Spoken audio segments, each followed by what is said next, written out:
It is heavy stuff. It is heartbreaking stuff. Just knowing that there's people out there that don't believe in their worth and don't believe that things can get better, and just like, no, it can get better, and you are worth it. It is hard, and it's hard when you're going through it. And that's why we share the message and the mission that we do, Yeah. is so that we can put that into the world, so that we can help people understand dreams are real. People matter most, relationships are everything. There is always light through the darkness, and dreams are real. If I could say like four little sentences to people like that, that I could just impress into their soul, it would be those. Hello and welcome to this podcast conversation of the Epic Kate Show. Hello, hi, Dan McPherson. Thank you for coming on my show. Well, hello, Katie. Thank you for having me. Yeah, it's so neat to connect with you and the community that you build, and just to hear about your big heart, and that you just have so many experiences. And I'm really excited to learn about those. Like, yeah, your journey of stepping away from wanting to be a pastor, and your mental health struggles that have been pretty severe, and how you're being a light for people now. It's really cool. I appreciate that. And you are really cool as well. And you're inspiring as you step out into your YouTube journey and your interviewing journey. And I love your hat. It is totally adorable. So we have to call that out as well. Where would you like to start? Where is there an intersection between a journey of wanting to be a pastor, stepping away from that, and going into, yeah, jumping straight into heavy stuff, going into self-harm? And Well, I think there's an intersection for many things in our life. And I believe in what I would refer to as inflection points. I believe that each of us probably have on average about 6 to 8 inflection points in our life, where these are the big moments where life can change dramatically, and we step through them. And most of the time we don't know what they are until after. Sometimes they're seemingly very small things. A couple later in my life, for example, one that I saw coming, which was the opportunity to go to Southeast Asia and speak and travel for 45 days. I could see that would be an inflection point in my life. Another that was very small that I did not see resulted in the formation of my business. And it was as simple as someone suggesting a podcast to me.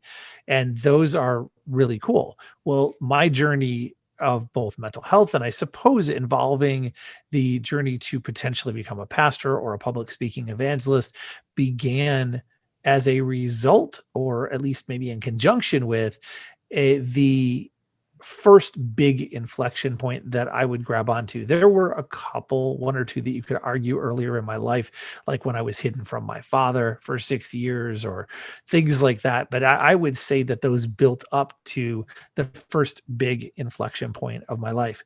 So, to give a little bit of background to lead into that, when I was young, and I have memories, Katie, to a crazy point, to back when I was 6 months old. I can tell you clearly what happened. My first eye surgery was at 6 months old. I can tell you about the doctor, what he said to me, what I played with, what his operating room was laid out as. I can tell you that my dog, when I played with him, what toys I had, things like that, right at 6 months old. I see you shocked, so I'll pause there for a moment. I've never heard of that. You must have a real gift. Well, I would say that my memory was much better prior to my 5 major concussions. I've had lots of things crazy in my life. We have endless things that we can dive down the hole of for sure. One of my friends used to say to me, "Dan, half the time I'm jealous I'm not you, and half the time I'm thankful I'm not you, because my life goes like up and down in pretty dramatic ways." Now I look at those ups and downs very differently than I once did. I saw them in a negative and upsetting light for a long time, and now I see them as the opportunity to learn and to be grateful for the fact that 90% of what happens in our life it even objectively is positive, and that life is 10% what happens and 90% how we respond. So those big ups and downs in many ways are created by our own response. In fact, I had a conversation with a friend of mine yesterday, and one of the things that we talked about is that objectively, almost every event in our life is neutral. No matter how crazy negative or crazy positive we might ascribe it to be, it's neutral. And we then apply something to that in how we respond. And throughout most of my life, and throughout a lot of my mental health journey, I've ascribed so many things, and I've jumped in with these huge reactions. But it started with a clear set of memories, and that's a gift, but it's also a little bit of a punishment depending on the moment and the time that you're going through. And how early do you remember? I've got to ask, like, what's your earliest memory? I sort of remember a dream that I had as a little kid, like in diapers in my crib. I remember this dream where I pulled out my entire toy box and dumped it out on the floor. And I was really surprised when I woke up that my toy box was put away again. I was like, wow, I didn't know you were strong enough to lift it. I also Yeah. remember sticking my finger into my diaper, pulling out poop, and showing my mom. Nice. Nice. Now the real question is, did you paint with it like a good kid, right? I sure hope I didn't. I don't think so. I think every kid does at some point. I remember when my son did, we came in the room and he'd just been painting all over, and it was, it was awful. It was an experience I don't wish on anyone. And I will say I was the bad dad. I was like, I'll take him. You clean this up. I gotta go. I was terrible. But I took him and cleaned him up. That was bad enough. It was disastrous. So when I was younger, I have lots of memories, and some of the biggest ones involve my family early on. And at 2 years old, I was actually taken away and hidden from my father for 6 years.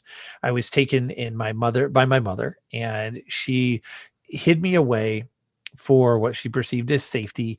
Unfortunately, she took me to stay with a guy who wasn't the greatest guy, and he was abusive, and we dealt with situations in that. And when I was 8 years old, he came home one night and he was drunk, and his name was Ed, and he looked at us and he said, "I'm leaving. I'll be back in 2 hours. And if you're here, I'll kill you." And so we called a friend and had them drive the hour and a half, 2 hours to come get us. And they did, and we got out of there. And then we went and tried to make our way. My mother and I lived in a really bad area, like super dangerous area, and we were in true poverty. And I say true poverty with some knowledge because I've spent time like in the Philippines and Manila. I wasn't in that level of poverty. I wasn't where the kids are in the Manila living in a place called Smoky Mountain, that is a mountain of garbage that they walk around in with no shoes and no electricity, with gangs roaming it at night. I wasn't in that level of poverty, but I was in true poverty for the US. My mother was selling herself so that we had rent. We had half a hot dog in the house, and I would eat and she wouldn't, things like that. And then she eventually got married. And when she got married, I think like most teenagers at that point, I had some mixture of hope, but also a lot of resentment. Like, how dare you? How dare this? Dare this happen? And through that marriage, I was exposed to a lot of craziness. And it sounds like I've had craziness so far, but I was exposed to drugs and violence and murder and prostitution and lots of other things that went on in that space. And I came to a spot when I was 16 years old. See, this comes up to that inflection point that then leads to the whole pastor thing. I came to a spot when I was 16 where I just I felt lost. I felt like I didn't have anywhere to go. I felt like what I did didn't matter. I felt scared. I felt like I didn't have any future. I felt unseen and unheard. And most of my friends had very little idea how bad this was. In fact, I would say maybe none of them had any idea how bad this was. And that's important. I speak out a lot about mental health and leadership and all that. And we can get to that in a little while if you like.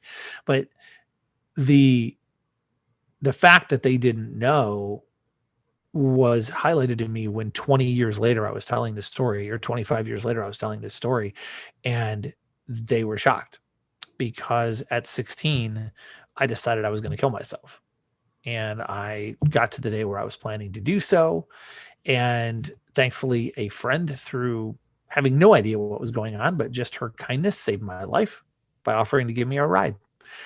She saw that I was having a tough day. She's like, "Do you want a ride?" I said, "No." She's like, "Let me give you a ride." Okay. We went and we talked for a couple hours. She had no idea even that day that she saved my life, and she did. And it was coming out of that. I look back now and I see this as an inflection point. So this is a good one to use as an example of when you don't know until you look back. I didn't know until I looked back a couple of years ago at this. But I look and I saw that there were two major changes that came in my life at that point that were very early. They were very they were very young changes. They had a lot of maturing to do. But the first was an understanding that I was meant to do something that mattered, that I was meant to help a lot of people. Unfortunately, that didn't come with a handbook, so I had no idea what the hell it meant. I was like, no idea whatsoever. I had to try and figure it out. It took me 25 years to figure it out. That, as we'll talk about in a moment, is what led me to go down the potential pastor path. The second was that I began finally to understand that your environment, that the places you are, the people you're around, that it has influence, but that it's our choices that truly create change. And so I started at the very, very tiny bit understanding I could make decisions that altered things, that meant I didn't have to live the legacy of someone else. And that's when the very small kernels of the idea of inspiring generational change in the world, but first it came up as generational change in my life and my family. That's where those came about. It was around that same time that I became a Christian. It was just a couple years earlier than that. It was very contentious in my household. It was my household was more than against that. They fought. They refused to let me go to church. They maybe, like, I'd get up in the morning and they say, "No, you can't go." Things like that. We dealt with a lot of craziness around that. And I don't commit to anything halfway. So when I was in, I was like, I was in. I was going on the mission trips. I was doing all the things. And that's where it began for me. And it began to say, all right, I'm looking for purpose. I'm looking for a place to help people. I can either go be, and this will sound strange, but I can either go be a lawyer, because of course they help lots of people. Apparently, that was what was in my head. I knew I wasn't going to be a doctor. I was scared of blood, needles, things like that. Or I can go and I can be a pastor and I can help save thousands of people. It doesn't And sound that's where weird it to started. me to want to help people as a lawyer, because affecting change, when you believe in a system of fairness and equality, like, yeah, it makes sense from a perspective. Yeah. I look back and I realized too, I'm all about that fairness. I also loved debate. I was a gamer and I was a debater and I was very good at it. I knew I would have been incredibly good in trial law. In fact, I went to college thinking I'm going to be a lawyer. That's what I went to college thinking. But the longer I was in college, I went to the University of Michigan, go blue. I still live in Ann Arbor. I'm a happy person who, with Michigan blood flowing through my veins in that way. But I went and I thought I'm going to be a lawyer, but I was involved pretty heavily in my church throughout college and connecting with a lot of people. And the more I looked, the more I thought I can make a real difference there. And it is a passion that was in my heart. I knew I could leverage some of the skills that I had, that I love public speaking. I love being able to share. I love being able to connect with people. And it was very early on in the formation of those skills. Now it's what I do for a living in many ways, but it was something that was coming out, and that felt like a pretty natural way to go. Yeah, I can definitely feel that shepherd's heart from you. So it's like you don't have to have the title of a pastor to do the role of a pastor.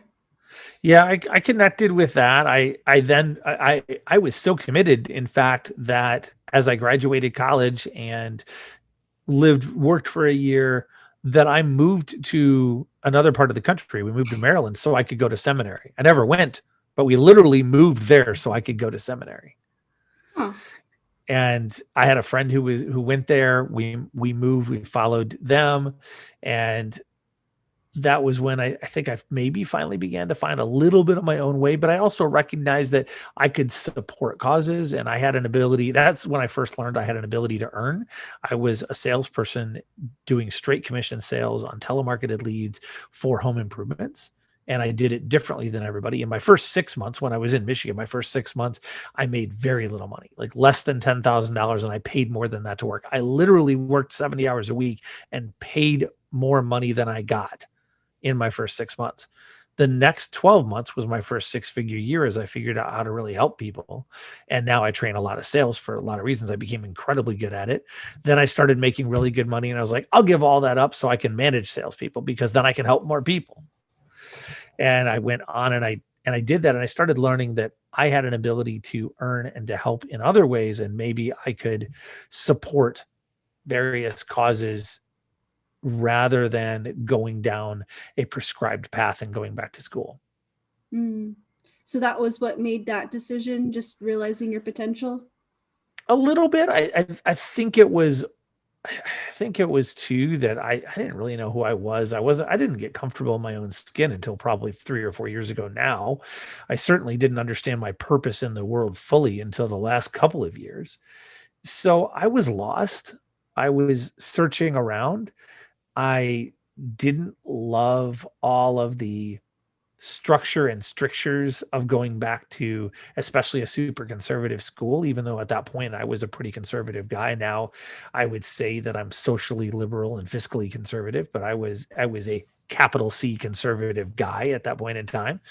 And I still, though, had this rebellious streak that didn't want to be constrained by a lot of stuff. Plus, I was the only income in the house. I'd been married for a few years by this point, and we didn't have Bryce, but we were thinking about kids, and we didn't have a lot of money. And I thought, man, if I go to school, how are we going to live? What am I going to do?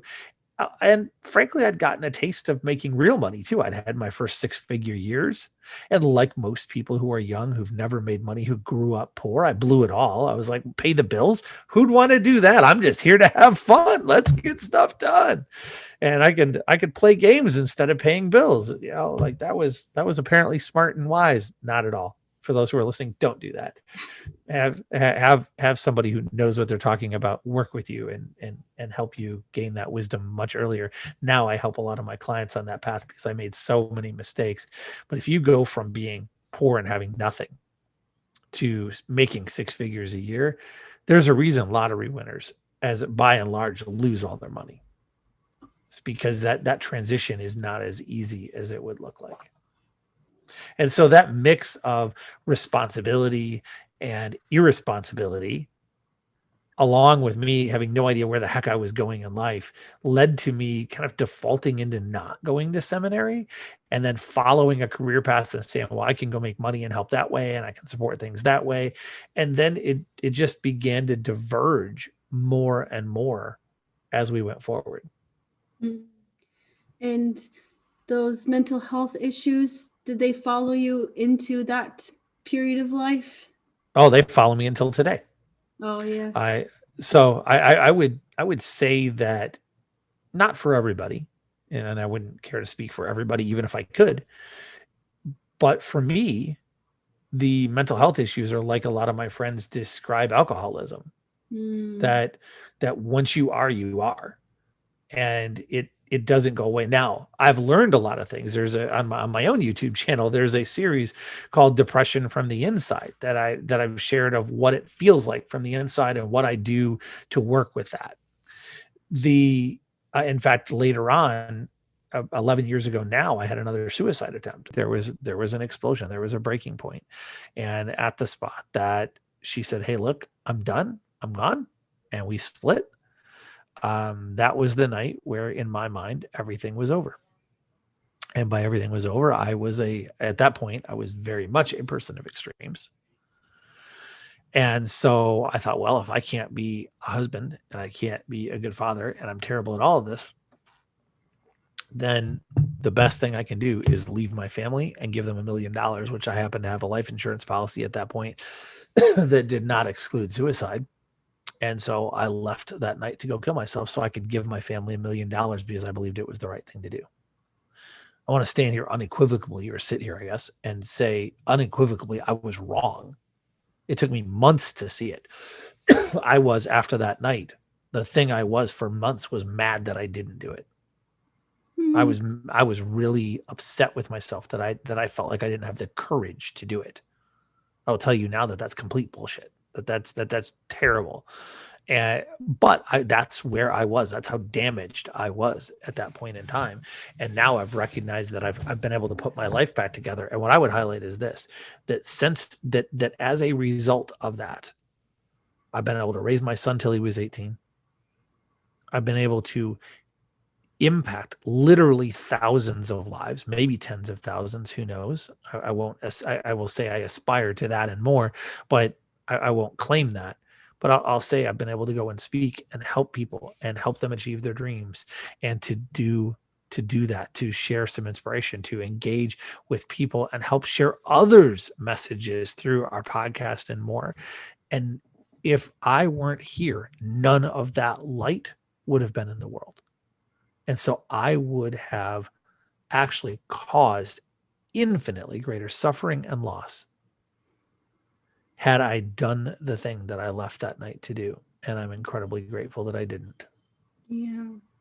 And even for people that don't aspire to a big, visually big impact, you never know the impact of a regular life.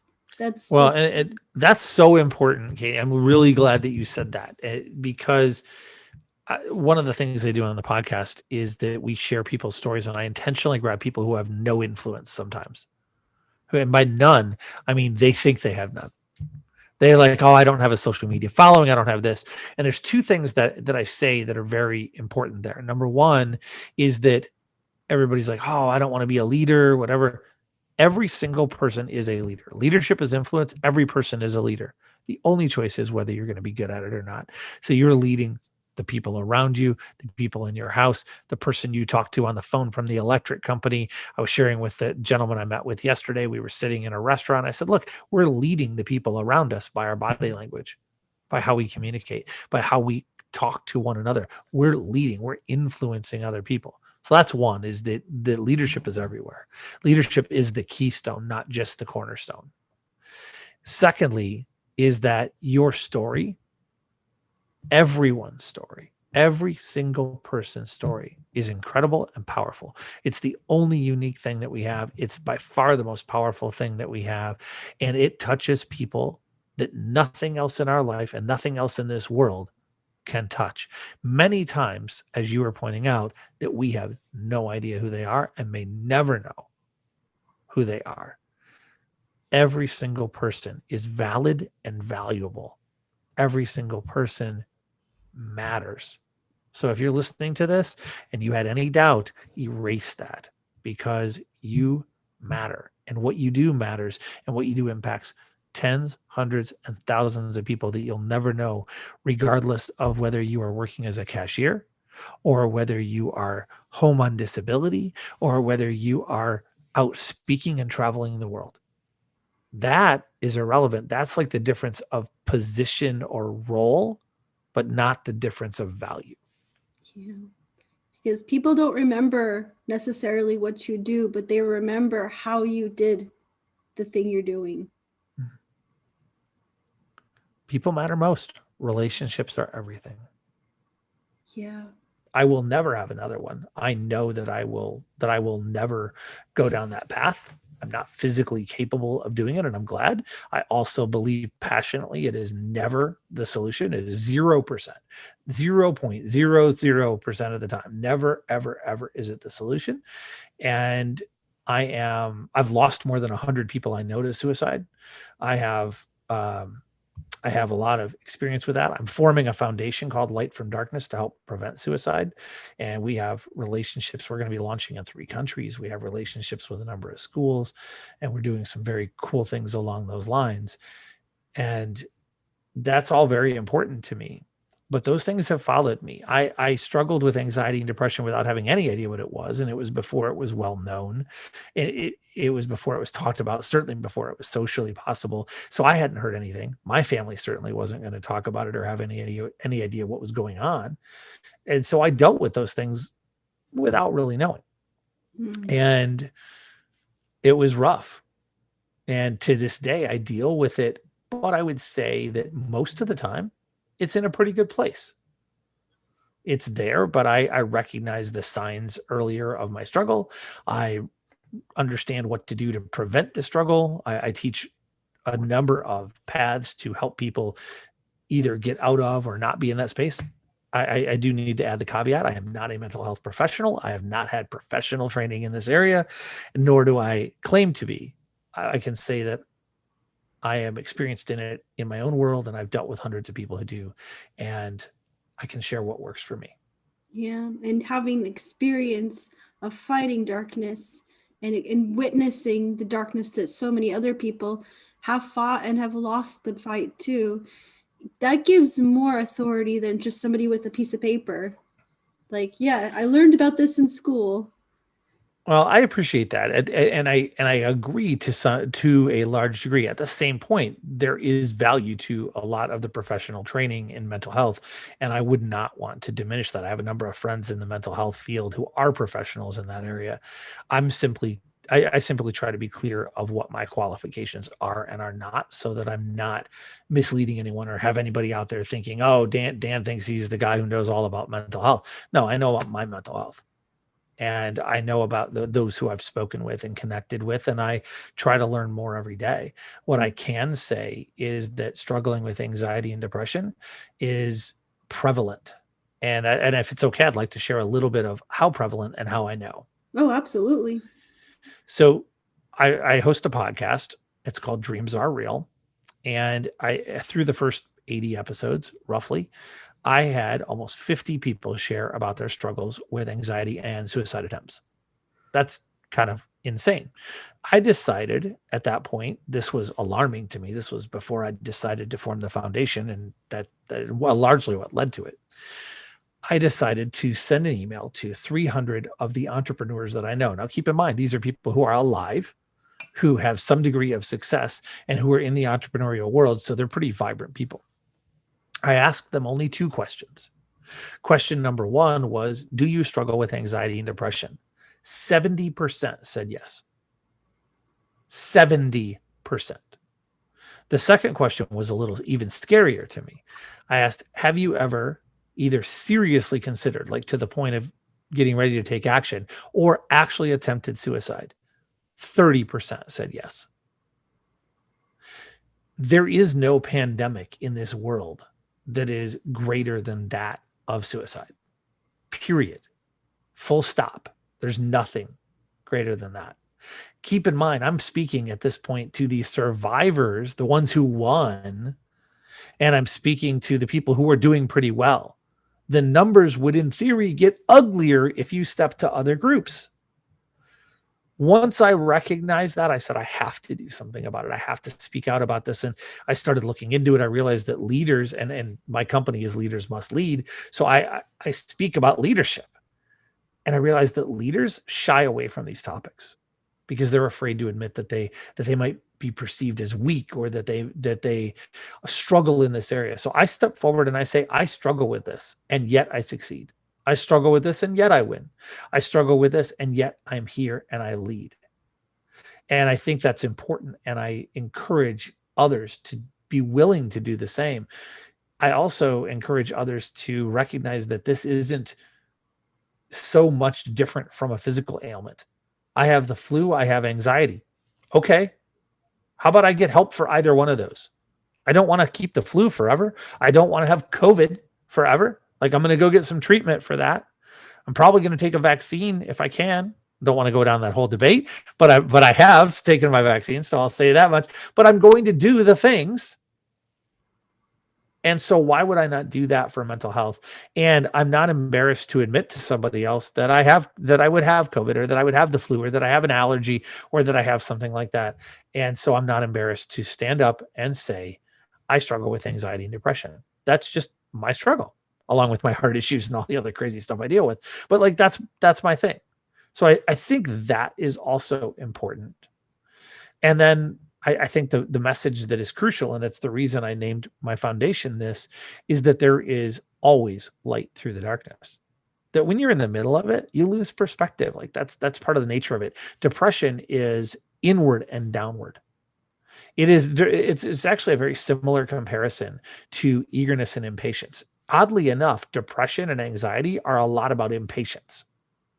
So they're inward and downward. They are about self. And in fact, a lot of times depression isn't about darkness, it's about gray. It's about ambivalence. It's about getting to this spot of apathy. It's a lot of times not necessarily about these horribly sad feelings, but it's about this stuck place of purgatory in many cases. So I would say that when you are there, when you're in the middle of that, naturally your field of vision narrows. The light goes from being all around you, which is reality. Reality is 90 in our worst day, in our worst hour, even when I was laying on the operating table, potentially dying of a heart attack, 90% of the things in my life were objectively good, even in that moment. And that is true in our life, no matter how bad things feel. When I was unseen and unheard as a kid, 90% of the things in my life were good. I had a place to live. I had friends who cared. I had food to eat. I lived in a good country. I had all of these things and so many more that were good. When I went after my wife and I were going to split 11 years ago and I drove out to kill myself, I had a child that loved me. I had people that were hunting around town for me. I lived again. I had food. I had a place to live. I had a future. I had opportunity. I had the ability to help people that if I stepped away, I was going to lose. 90% of the things in my life were good. The issue wasn't the things in my life. It was my perspective. And that's what happens when we become, whether it be impatient or when we get into this depression, is just our field of vision narrows, and we look for that pinpoint of light and we hang on to it and we feel our fingers slipping off of it, and all we need is a hand to help us widen the light. Absolutely. And I think it is so absolute words.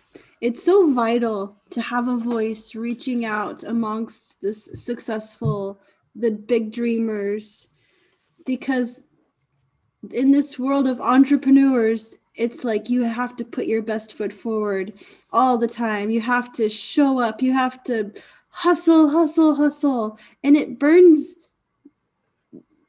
everybody out.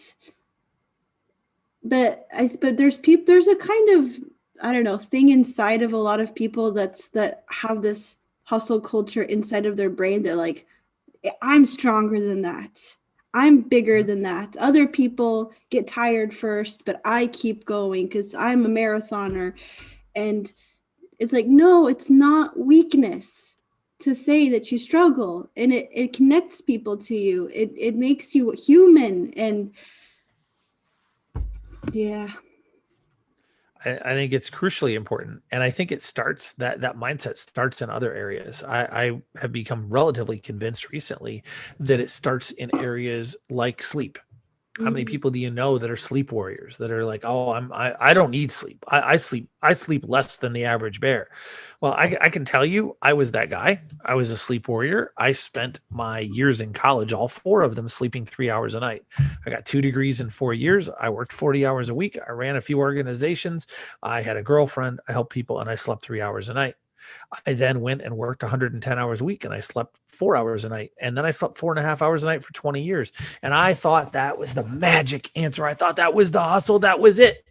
Everybody else told me, Dan, if you sleep more, like sleep is the thing that you need. I'm like, yeah, but I get more done when I don't sleep. So then I jumped off the cliff. I was offered my 3rd promotion in 5 years. This was 6 years ago. I sat back, looked at them, said, what would it look like if I declined? I jumped off the cliff and decided I would build my own company on the way down with no other money in the house. And when I did, one of the first things I said is, maybe these people who say this about sleep, maybe they know what they're talking about. I think it's probably BS, but maybe they do. So I decided I would let my body sleep for as long as it wanted. And I took a month. It took a month for my body to heal from the damage I'd done to it. By the time I was done, I had learned that my body wants to be in bed for 7.5 hours a day. When it's rested, when it's where it needs to be, it wants to be in bed for 7.5, not 9, but not 6, not 5. Now I had been sleeping 4.5 hours a night. So 3 hours more a day, that's 21 more hours a week. You would think that's insane, right? I'm going to lose 21 hours of productivity. I'm a systems guy. So I measured, I did some data, and here's what I found. After I got rested and was able to sleep appropriately, I gave up 21 hours a week, 3 hours a day, so I could be in bed. But I was able to get done in 40 hours what I'd been doing in 70. So I gained 30 hours. I was 9 hours ahead by being in bed for 21 more hours. Now, that had been masked, that had been hidden because I was more efficient than the vast majority of people. So I was able to get stuff done really well. So it looked like I was being more productive by staying up longer. I was wrong. And so now I tell people, when you are planning things, and I teach a lot of time effectiveness stuff, when you're planning things, you put your stuff on the calendar first. And your stuff, the most important stuff, is sleep, gratitude, growth, exercise, and eating. You do those 5 things every day, and they go on your schedule before anything else, before any single work thing. You put all those in, you'll be in a mental health good spot. You're going to give yourself all the arrows in your quiver to win, but you're also going to be far more productive and get more done than you would have otherwise. Mm. So I'm curious about the role. Does faith still play a role in your life? It does, but it's I would say a bit of a mystery at this point. So I clearly still have a faith. I believe in God. I would tell you that it's great because I don't end up in this conversation very often. So I love that you're digging in there a little bit. I think it's probably only one other interview that it's even kind of come up. And I would say that I'm a little bit wandering. I had a bunch of crazy stuff happen around 11 years ago when everything happened with my wife and all the challenges there. Just family stuff that you deal with, and some things that happened with my son and the struggles that he went through that really pulled me out of and away from church. And so faith is still there. I absolutely still believe in God. Do I know exactly what I believe? No. Am I led a really specific direction? No, not in that. I have, I guess, a broader faith in some sense. So it depends upon how you define it. A faith in terms of religious faith, what I just said is probably the answer. A faith that I have a purpose in this world and that I understand my resonance, that my purpose is to help equip 1 million people, allowing them to achieve their dreams so that they can then inspire true generational change in the world that reduces poverty, human trafficking, hunger, and racism by 15% in the next 15 years. 100% faith in that. 1,000% faith in that. That there's not even a doubt in my mind that that is what I'm meant for. That's what I'm meant to do. That's what leads to my resonance. So I have that. And do I have faith in my core beliefs that people matter most and relationships are everything? Yes. Yes, I do. So take whichever of those answers you like. Yeah, I think it's particularly difficult within, as I've been digging into things, seeing how far back Christianity in America has been just a bit messed up, just a bit. Not just in America. Let's just be No, clear.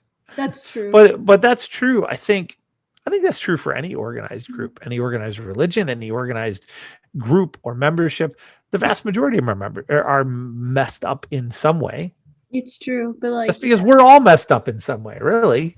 true.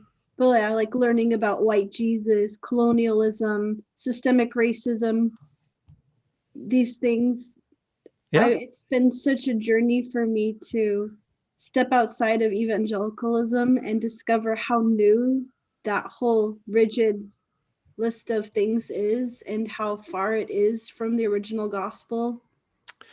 And I would agree with that. I would also say that this cycle of society is eminently predictable. You take a look at the books, which I don't encourage anyone to read, but the books by Edward Gibbon, The Rise and Fall of the Roman Empire. And it's interesting because it follows virtually the exact pattern. It lays out the pattern for what we've done in the last 50 years, almost to a T, of exactly this swing from conservative to liberal and then restarting and back.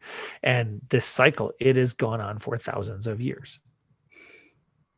And you look at the Stoic philosophers and what they walk through, and they deal with the same challenges we deal with today.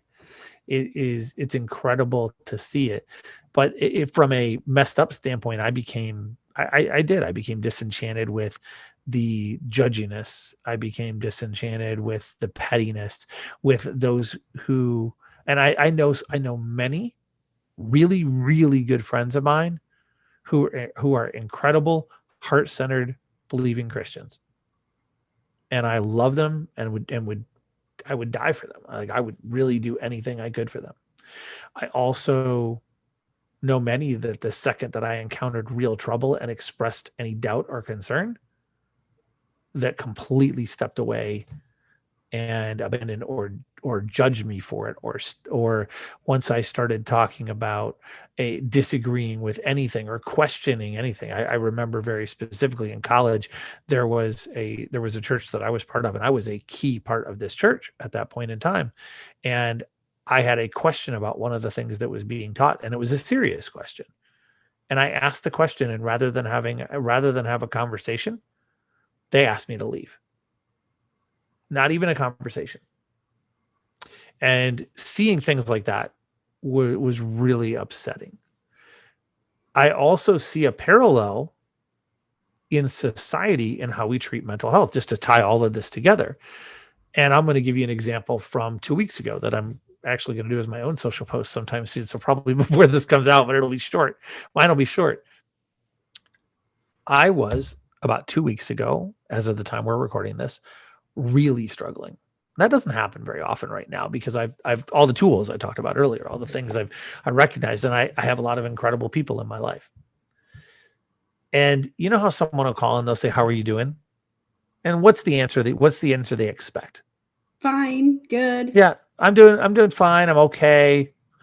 Now take the heart-centered people you know in the world. If they hear I'm not good, they still expect, but I'm fighting through.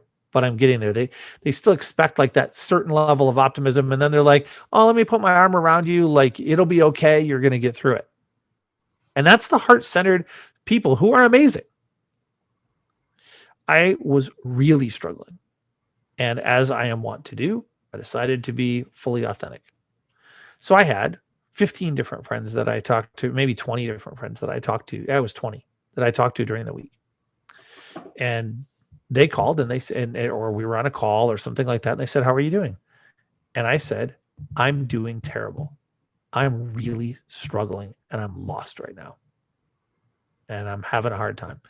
No optimism, no positive to it. Just in that moment, I wasn't feeling fair. I knew objectively that I would come through that. I wasn't in danger. I wasn't like in danger for my life or anything like that, but I was in a pretty bad place. And 85% of the people who heard that, their response was some version of, "Oh, I'm sorry about that. Gotta go." And these are all people who are pretty close to me, who are heart-centered, who are amazing, who are very successful in their own right. 15% of them started asking questions, which I think is probably the right answer, and just being willing to be there. And we're willing to be there repetitively. One of them checked in every day, which was great. And it's kind of what I needed. It's kind of the support that I needed. At first I was really upset. I was like, "Oh man, these people are just like, they're not living what they're saying." And then I realized that isn't it at all. It is, like in many churches, that we are not equipped.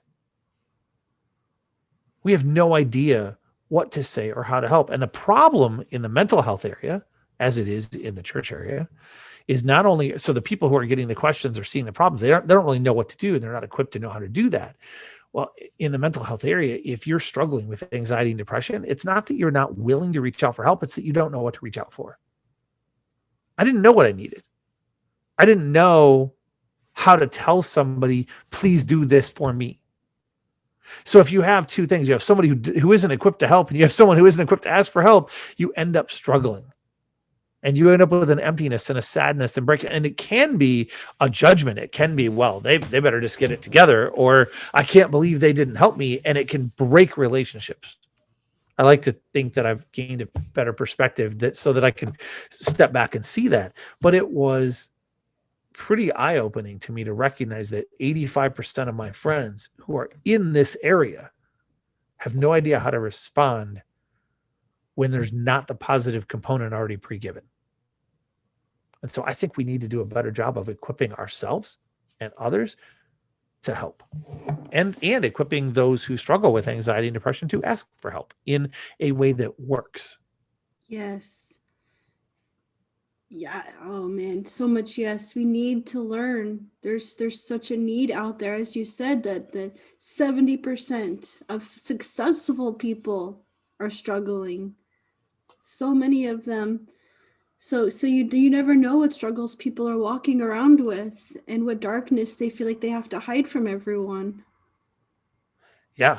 And making it okay to put it out there is important. And maybe in an ideal world, getting to a spot where people don't get to the breaking point before it's out there. When I think of Simone Biles, who we're recording this around that time, where she's come out and said, "Hey, I had to pull out," but she did it when she was at the breaking point. I would love for her to have been able to get, and she said she's been seeing a therapist, which is great, and I love that she shared that, I love that she is, but I would have liked to have seen her get help that really brought her back from the edge so much that she couldn't see the edge well before she got to that breaking point. I've been there. I have a pretty good idea what that feels like. One of my friends, Jackie Simmons, runs the suicide prevention show, and she talks to people who are not in immediate danger, but helping the people who could become in danger and helping them take another step away from a cliff they don't even see, which is great. I think that's wonderful because that prevention rather than reactive saving is crucial as well. What's it called? Preventative maintenance. There you go. We all need our preventative maintenance. Yes. I have a conversation that I've done, and I'll put a link down below with a healthcare professional talking about how, like, so for people who have never ever gone into the therapy world and have all these misconceptions about it or fears about it and don't know if things are bad enough in their life to get help. And I really love what she said, that it's like with glasses. Some people, as soon as there's a smudge, they take it off and they clean it. And some people just walk around with thick, gunky stuff and you wonder how the heck can they see, but they just push through. And like, as soon as you are ready to do something, do it. Yeah, I would say two other things with that.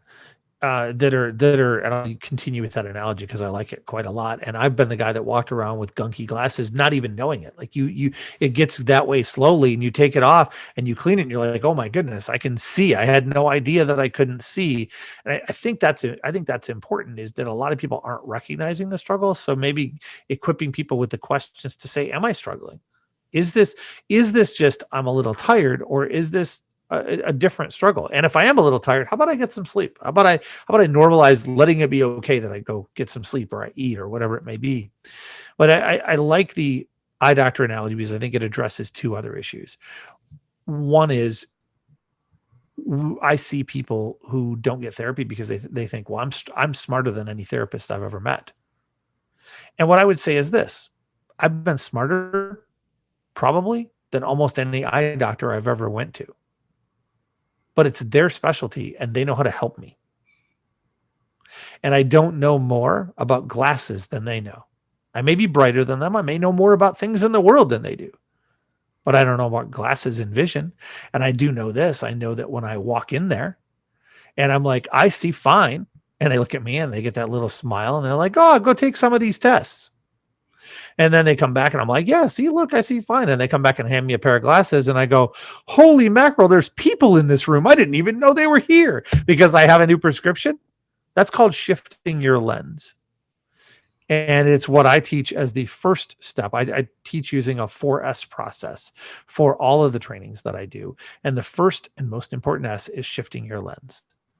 Because if you already saw it clearly, you'd probably be doing it differently. But therapists are very good at helping us shift our lens. And not because we're stupid, not because we are anything other than a little bit ignorant of, because we don't know what we don't know. We don't know what we don't see. And in my mind, going to therapy is not about being smarter or whatever. In fact, sometimes I know therapists that go knowing exactly what's going to be done, but yet it's letting them be guided through a process that helps. It's like, yes, it takes. You look at people in special forces training, right? Go ahead. Oh, it's okay. Like, it takes a degree of pride and self-confidence and all these things to put yourself out there into any kind of field. But are you going to let pride literally kill you or rob you of a quality of life that you should have? Ego is the biggest impediment to our success in all things. And most of the time, ego covers insecurity. If you hear someone who you're hearing ego statements, recognize they're feeling insecure almost always. And that ego is the biggest impediment to our success. When we get out of our own way, we win. And that's true in business. That's true as an entrepreneur. That's true in a lot of mental health cases or getting help, whatever it may be. Ego is a huge issue. Thank you so much. Oh, I wanted to say, it was like that thing, that passion that you have to help people. The very first time that we talked, it was just a scheduled 15-minute pre-conversation kind of thing. And we ended up talking for over an hour, and you made me cry good tears. Like, I was feeling. I'm glad you clarified they're good tears. Happy tears, just feeling like validated and seen and encouraged. And it was just like, wow, this is the kind of guy that I want to be around. Well, thank you for your kindness. And I love your heart. I love the light that you put into the world and that you bring to those around you. You are, I can say it in a teasing way, but in this case, I say it in a sincere way. You're a magical soul. And I greatly appreciate you and all that you mean and all that you do and who and what you are exactly as you are right now, not a year in the future, but today in this moment. Thank you for having me here. I appreciate it. So, excuse me. More happy tears. Yeah. I mean, it is heavy stuff. It is heartbreaking stuff, just knowing that there's people out there that don't believe in their worth and don't believe that things can get better, and just like, no, it can get better, and you are worth it. It is hard, and it's hard when you're going through it, and that's why we share the message and the mission that we do. Yeah. So that we can put that into the world, so that we can help people understand dreams are real. People matter most. Relationships are everything. There is always light through the darkness, and dreams are real. If I could say like 4 little sentences to people like that, that I could just impress into their soul, it would be those. Yeah. So I will put all the links of all the things you can check out from Dan, all the podcasts and stuff. I said that even my upcoming book. Who knew? Oh, that was all said very eloquently. I'm a professional. So the way that I end my conversations is I give hugs.